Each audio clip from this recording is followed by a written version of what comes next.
네, AI 산업 발전과 함께 미중 패권 다툼이 강화되면서 반도체 중요성 더욱 커지고 있는데요.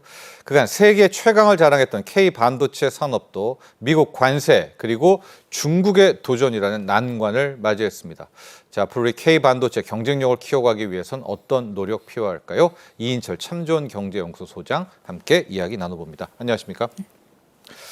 자, 실은 우리가 트럼프 대통령의 관세 나올 때부터 K 반도체 어느 정도 좀 힘들 걸 예상을 했는데 지금 보면 이 관세뿐만이 아닙니다. 의외로 이 중국의 반도체 산업의 현주소가 공개됐는데 이게 깜짝 놀랄 만큼 발전이 되지 않았었습니까? 자, 그래서 이래저래 좀 흔들리고 있다. 이런 분석 나옵니다. 팩트부터 보도록 하죠. K 반도체 수출 좀 어떻습니까? 그렇습니다. 이 사실은 반도체 품목별 관세는 아직 부과가 되기 전입니다. 예. 그럼에도 불구하고 글로벌 빅테크 기업들은 오히려 이제 재고를 더 이상 쌓아놓지 않고 관세가 어떻게 될지를 지켜보고 있다는 겁니다. 그러다 보니까 관세 리스크, 여기다 이제 중국의 반도체 굴기라는 이 샌드위치의 어떤 이 양상을 보이면서 우리 업체들이 지금 이중고를 겪고 있는 양상입니다. 수출 데이터를 보면 그게 이제 역력히 드러나는데요. 4월 수출은 나쁘지 않았습니다. 네. 반도체 수출은 1년 전에 비해서 두 자릿수 17% 넘게 증가했는데 효자 품목입니다. 이른바 고부가가치 인공지능 칩 HBM이 선전을 했습니다. 이러다 보니까 반도체 수출 비중은 전체 수출에서 차지하는 비중은 20%. 예. 1분기에도 20%였는데 4월에도 고성장세가 이어지고 있다라는 점은 긍정적인데 그러나 수출의 그 내역, 그 속내를 좀 들여다보면 리스크 요인, 불안 요인이 상존해 있습니다. 왜죠?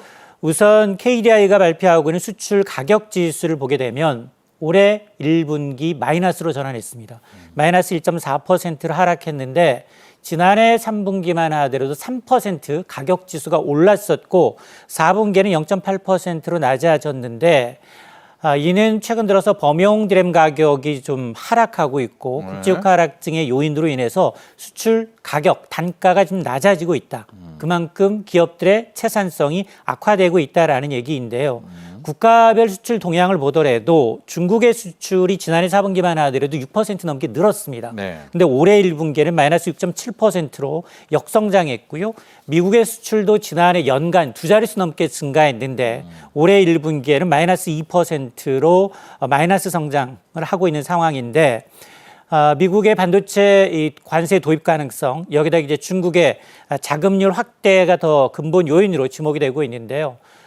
중국은 이제 범용 시장, 디램과 낸드 플래시 메모리 빠르게 이제 성장하다 보니 한국 기업들의 매출 기반을 점점점 잠식하는 요인으로 작용을 하고 있습니다. 특히나 이제 중국 최대 메모리 업체, 이 창신 메모리 테크놀로지 CXMT는 올해 말 글로벌 디램 시장 점유율 무려 15%까지 점유할 것으로 예상이 되고 있는데요. 이러다 보니 삼성전자, SK 하이닉스에 이어서 부동의 3위 업체가 미국의 마이크론이었습니다. 연말기에 가게 되면 마이크론과 이 CXMT, 창신 메모리 테크놀로지와의 격차가 네. 2에서 3% 범위 내로 좁혀질 것으로 예상이 되고 있습니다. 자, 이렇게 놓고 보면 하반기부터는 기업들이 재고 축적을 줄임으로 해서 수요가 좀 둔화되고요. 범용 메모리 가격 회복세가 약화될 것으로 우려되고 있기 때문에 여기에다가 미중 갈등과 관세 보복 가능성까지 더해진다면 아마 향후 한 1년 정도 이 반도체 업황의 반등세가 둔화될 것으로 업계에서는 전망을 하고 있습니다. 자, 이 메모리 반도체 시장에서 HBM이라는 이제 AI 칩에 들어가는 메모리 반도체죠. HBM이 등장을 하면서 이제 두 개로 좀 나뉩니다. HBM과 우리는 하나는 이제 범용 반도체, 레거시 반도체라고 해서 기존의 D램을 좀 나눠서 부르기도 하는데 충격적인 뉴스입니다. 이 창신 반도체 아까 이야기를 하셨지만 이 범용 반도체 시장에서 영향력이 이 정도로 커진 겁니까? 그렇습니다. 우리가 위로 갈수록 밑을 중국한테 좀 뺏긴다 이런 형국이네요. 맞습니다. K 반도체 가장 큰 위험 요인을 꼽으라면 이제 중국의 이제 반도체 디램 공세를 꼽을 수가 있는데요. 중국 반도체 기업들은 이제 진입 장벽이 상대적으로 낮은 이제 범용 디램 시장을 중심으로 해서 저가로 물량 공세로 지금 이른바 치킨 게임을 벌이고 있습니다.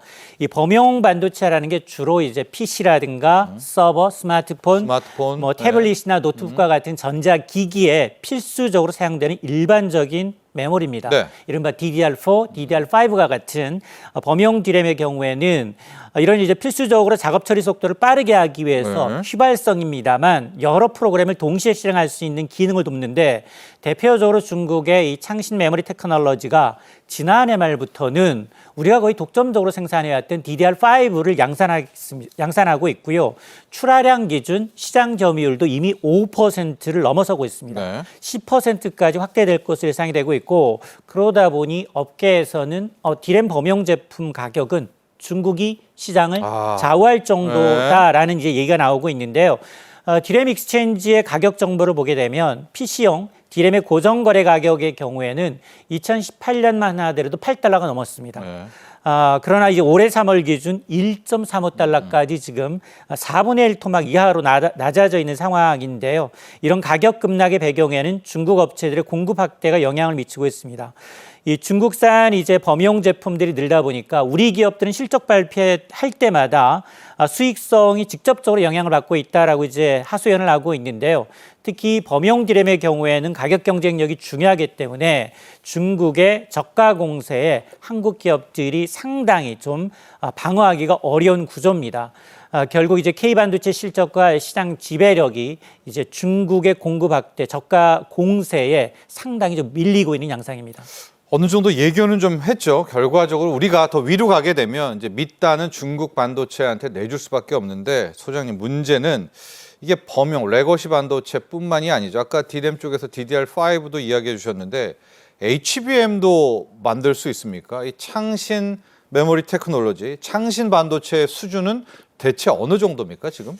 사실은 이 창신 반도체, 메모리 반도체가 2016년 만들어졌습니다. 10년도 되지 않았죠. 네. 10년도 되지 않았는데 지금 정부가 적극적으로 밀어주는 것과 동시에 지금 미국이 이제 대중 반도체 수출을 규제를 강화하니까 오히려 기술 자립에 나서고 있는 상황인데요. 그러다 보니 지금 창신 이 메모리 테크놀로지의 경우는 디램 시장을 빠르게 지금 장악을 하고 있는데요.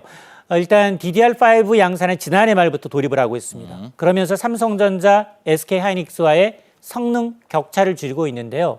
이 반도체 메모리 시장에서 가장 중요한 건 바로 이제 이런 얼마나 많은 이제 이것이 이제 성능이 얼마나 좋은가를 따져볼 수 있는데요. 수율도 나와야 되고요. 맞습니다. 그런데 이제 수율이 거의 70%까지 끌어올라서 삼성과 SK하이닉스를 굉장히 턱 밑까지 좀 쫓아오고 있는 상황이고요. 양산이 가능하네요. 저 정도면. 맞습니다. 이런 상황에서 중국 정부도 굉장히 조금 이 지원을 아끼지 않고 있습니다. 이른바 이구환신, 구형 이 전자기기를 가져오게 되면 새 것으로 바꿔준다라고 하면서 지금 구매 보조금을 제공하는 것도 디램 가격을 거의 반값 할인, 50% 할인이라는 덤핑 가격으로 이제 전략을 내세우면서 시장 점유율을 빠르게 확대하고 있는데요. 그러다 보니 웨이퍼 기준 생산 물량 점유율이 올해 말 15%까지 올라갈 것으로 보이는데 이를 뒷받침하던 이 CXMT 창신 테크놀로지의 경우에는 설비 투자를 올해만 거의 50% 가까이 증액합니다. 44.7%나 설비 투자에 지금 쏟아붓고 있어서 생산 능력 면에서 상당히 좀 따라붙고 있고 더 큰 문제는 말씀하셨던 것처럼 이런 저가 범용이 아니라 고가 고사양 메모리 제품 개발에도 박차를 가하고 있다라는 건데요.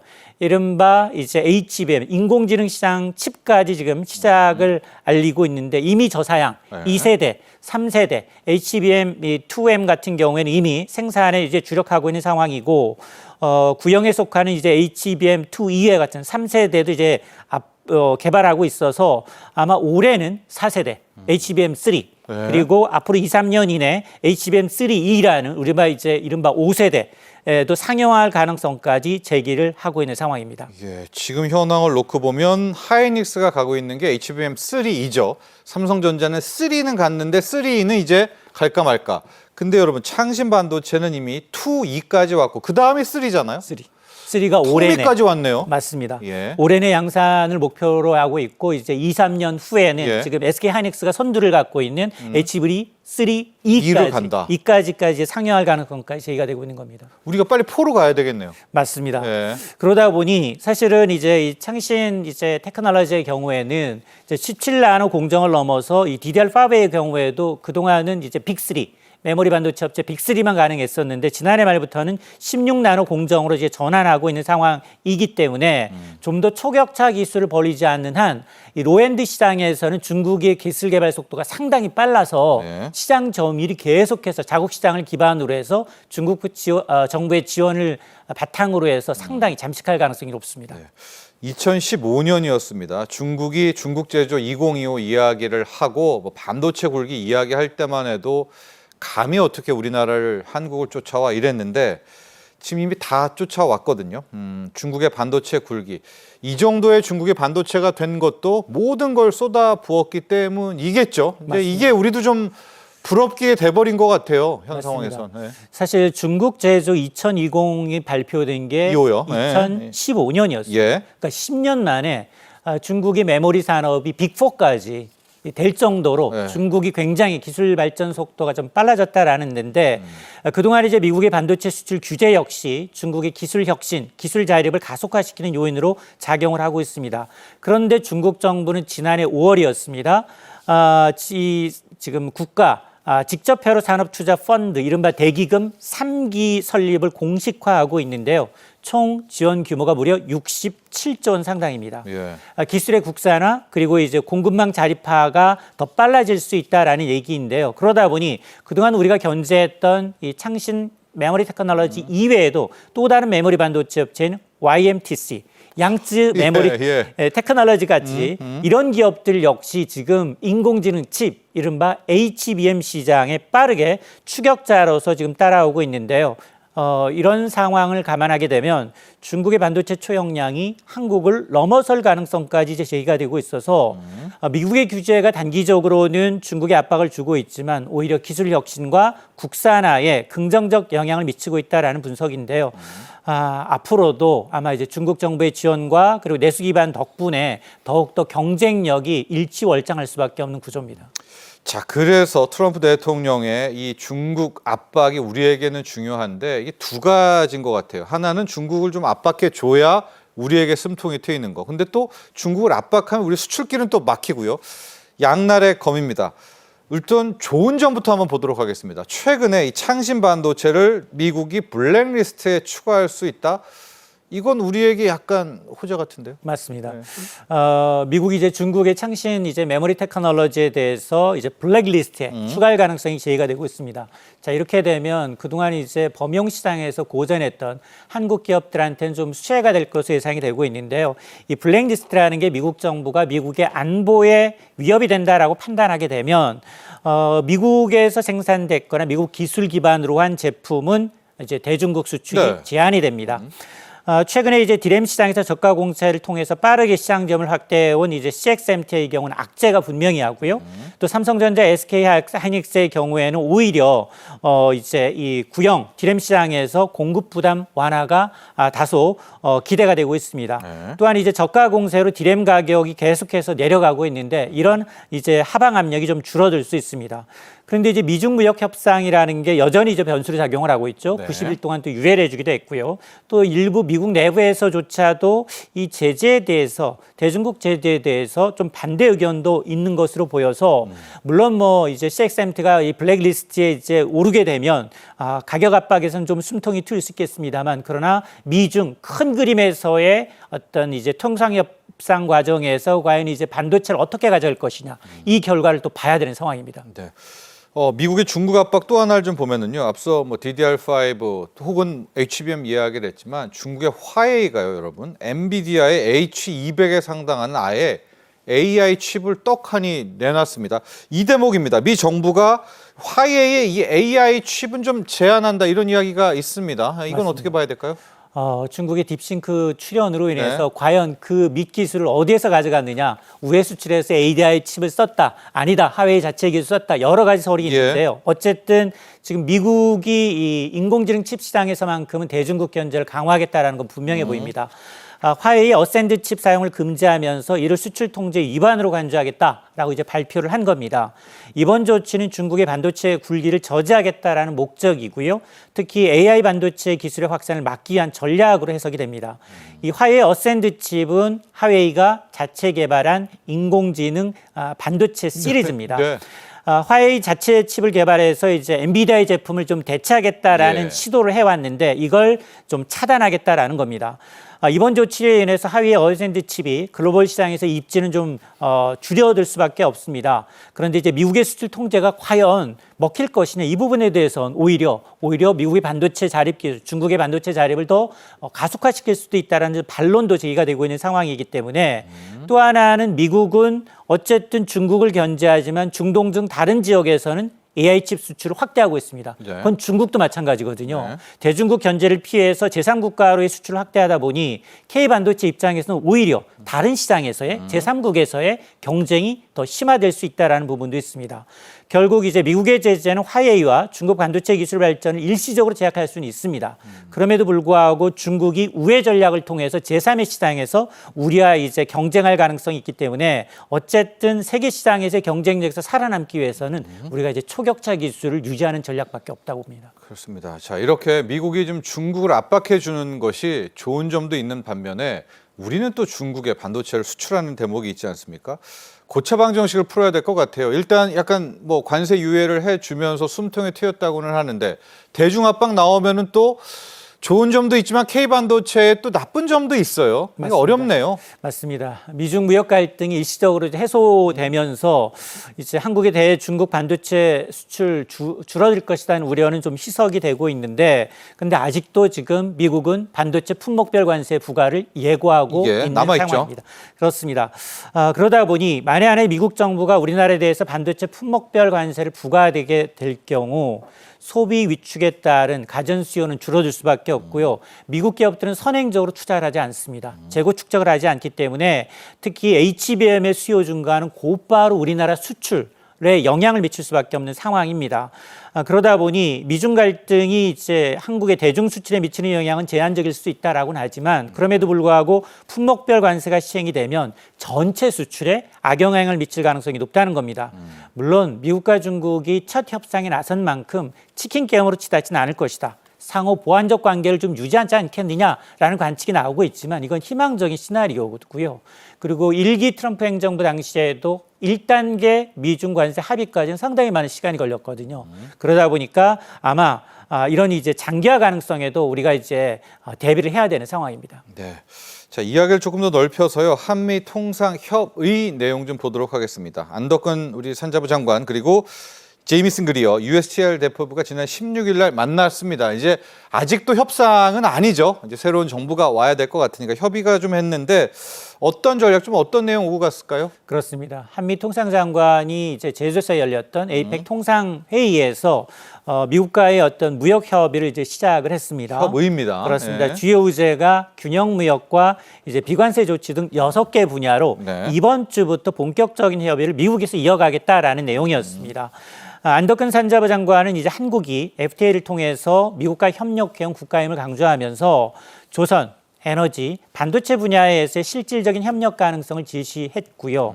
한미는 6월 중순 고위급 점검을 통해서 협의 결과를 정리할 예정에 있고요. 또 협상 시한이 7월 8일 상하 관세 이제 부과 이전 예고했던 이 7월 이전에 타결을 목표로 이제 협상을 진행할 예정인데요. 만에 하나 이 시점을 넘어서게 되면 상호 관세가 부과되거든요.